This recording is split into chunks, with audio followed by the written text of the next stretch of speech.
Selamat pagi saudaraku. Mengawali kegiatan hari ini, Minggu 29 Mei 2022, bersama Allah di waktu fajar. Judul renungan adalah Dia yang ditinggikan Allah. Ayat firman Tuhan dalam Kisah Para Rasul 5 ayat 31.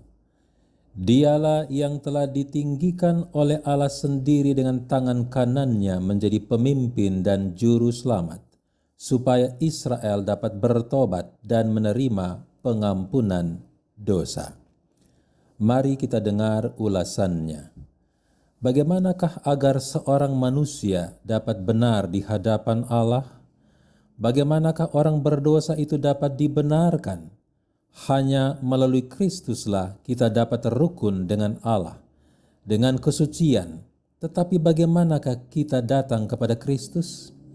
Di dalam pertobatan termasuk penyesalan akan dosa dan berpaling darinya, kita tidak akan meninggalkan dosa kecuali kita melihat betapa jahatnya dosa-dosa itu. Sebelum kita mengenyahkannya dari hati kita, tidak akan ada perubahan yang sesungguhnya di dalam kehidupan. Saudara, banyak orang yang gagal memahami apa sesungguhnya pertobatan itu. Banyak orang merasa sedih karena mereka telah berbuat dosa dan mengadakan pembaharuan secara lahiriah karena mereka takut bahwa perbuatan salah yang mereka telah lakukan akan membawa bencana bagi diri mereka sendiri. Tetapi bukan pertobatan semacam ini yang dimaksudkan oleh Alkitab. Mereka meratapi kesengsaraan melebihi dosa itu sendiri.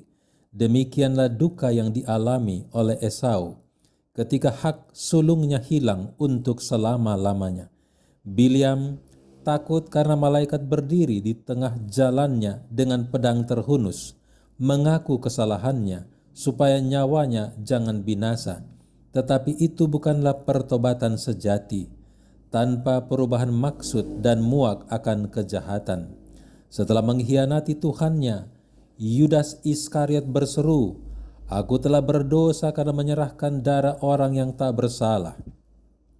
Akibat-akibat yang ditanggungnya memenuhi dirinya dengan perasaan dahsyat, namun tidak berakar dalam, dengan hati yang hancur di dalam jiwanya, karena dia telah mengkhianati anak Allah yang tidak bersalah sama sekali.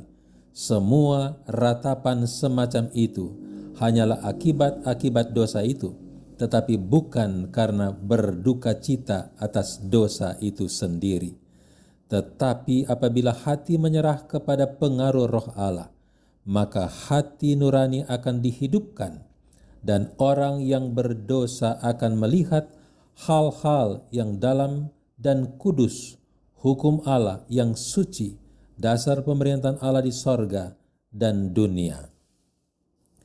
Inti perenungan adalah dengan melihat Kristus korban yang sempurna, yang menggantikan manusia berdosa besar, kita berduka karena melihat jahatnya dosa dan muak akan kejahatan kita sendiri dalam terang salib Kristus di Kalvari. Mari kita berdoa. Bapa di sorga, sungguh sempurna dan ajaib kasih-Mu, sebab Kristus datang dan menerangi dunia ini dalam kesederhanaan pengorbanan dan penyangkalan diri hingga mati di kayu salib, dan telah ditinggikan pasca kebangkitan menjadi Tuhan dan Juru Selamat. Terima kasih Bapa, inilah kami anak-anak-Mu. Dalam tangan-Mu kami serahkan hidup kami. Dalam nama Yesus Kristus. Amin. Demikian perenungan kita hari ini. Tuhan Yesus memberkati. Shalom.